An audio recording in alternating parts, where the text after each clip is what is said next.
हम देवी सीता के साथ अंगद का भी पता लगाएंगे। वैसे भी उन्हें जो समय सीमा दी गई थी वो समाप्त हो चुकी है। यही तो आश्चर्य है आर्या। उन्हें तनिक भी समय सीमा का ध्यान होता तो हमें सूचना अवश्य करते। कहीं वो किसी संकट में तो नहीं पड़ गए महाराज? दल के अन्य सदस्य चाहे जो करें, किंतु युवराज अंगद और पवन कुमार तो कदापि कोई भूल नहीं कर सकते। यही तो आशंका हो रही है।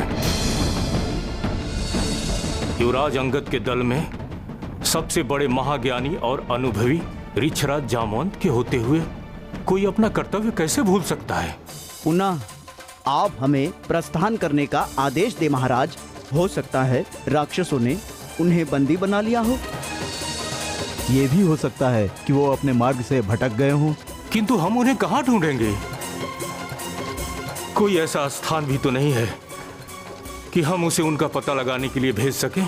पुनः देवी सीता का क्या होगा वानर राज?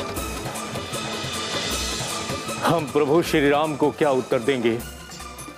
क्या कहेंगे उनसे कि हम आपकी मित्रता का निर्वाह नहीं कर सकते? क्या बताएंगे उन्हें कि हम देवी सीता को नहीं ढूंढ सके?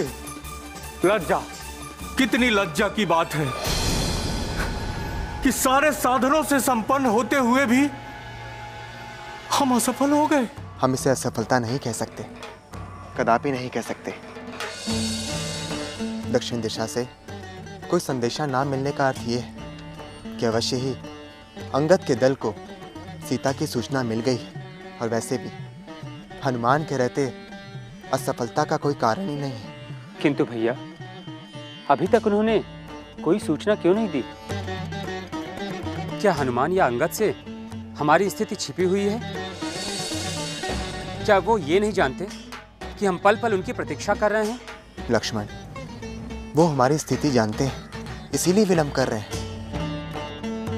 पूरी सूचना के साथ ही वो यहाँ आएंगे। ये कैसे हो सकता है भैया? मुझे तो लगता है कि उन्हें कोई सफलता मिली ही नहीं, इसीलिए लज्जावश वे हमारे सामने आना ही नहीं चाहते। तुम्हारी आशंका का कोई आधार नहीं है लक्ष्मण। कदाचित तुम हनुमान को अभी तक समझ ही नहीं सके। आवश्यकता से अधिक किसी पर विश्वास करना ठीक नहीं होता भैया। वानर राज सुग्रीव पर विश्वास करके आपने उसका परिणाम देख लिया है। पहले उन्होंने वर्षा ऋतु का बहाना बनाया और वर्षा ऋतु के पश्चात सब कुछ भूल गए। यदि मैं उन्हें भयभीत नहीं करता तो वो अपने राजभवन में आमोद प्रमोद में ही लगे रहते। सुग्रीव और हनुमान एक जैसे नहीं हो सकते। हनुमान हमारे किसी भी कार्य को आस्था पूर्वक करते हैं और सुग्रीव मित्रता का निर्वाह करने के लिए। दोनों की स्थितियां भिन्न हैं। धैर्य रखो लक्ष्मण, उचित समय पर शुभ समाचार मिल जाएगा। हाँ भैया, अब हम प्रतीक्षा के सिवाय कर भी क्या सकते हैं?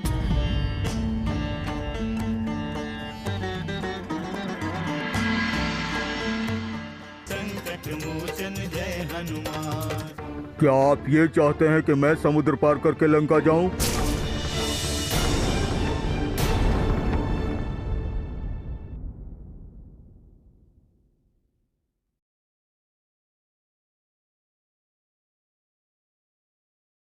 संकट मोचन जय हनुमान।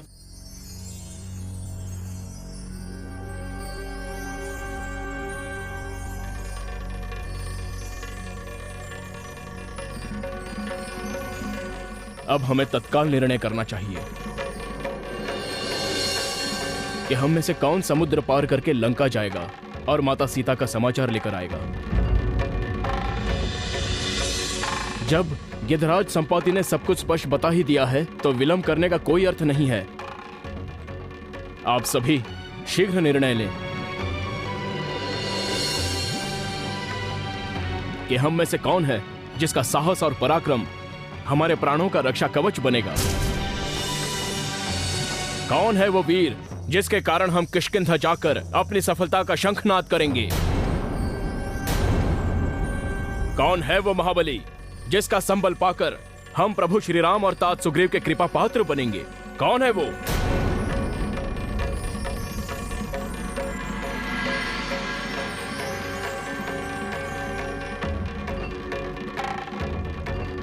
आश्चर्य है, सभी शांत हैं। क्या किसी में भी इतना साहस नहीं है कि समुद्र पार कर सके? क्या अपनी शक्ति के कारण संपूर्ण संसार में विख्यात वानरों की शक्ति समाप्त हो चुकी है? क्या किसी ने हमें निर्बलता का श्राप दे दिया है? सभी चिंतित क्यों दिखाई दे रहे हैं? तुम सब मेरे उत्तर की प्रतीक्षा कर रहे हो?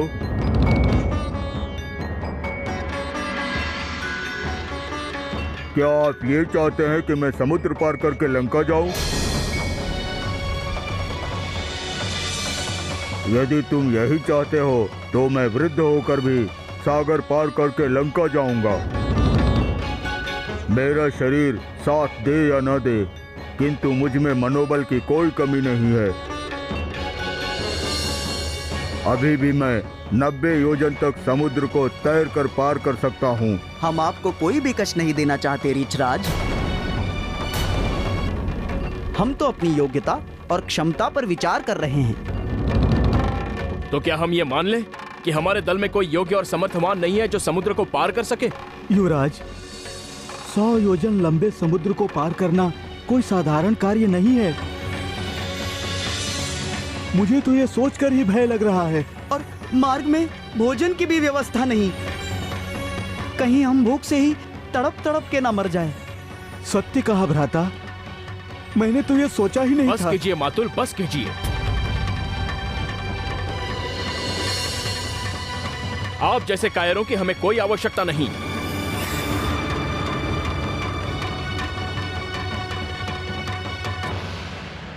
जय श्री राम, जय जय श्री राम, जय जय श्री राम। हनुमान, अपने कार्य गति को आगे बढ़ाओ हनुमान। जैसी आज्ञा प्रभु। हनुमान जय हनुमान, असुर निकंदन जय हनुमान।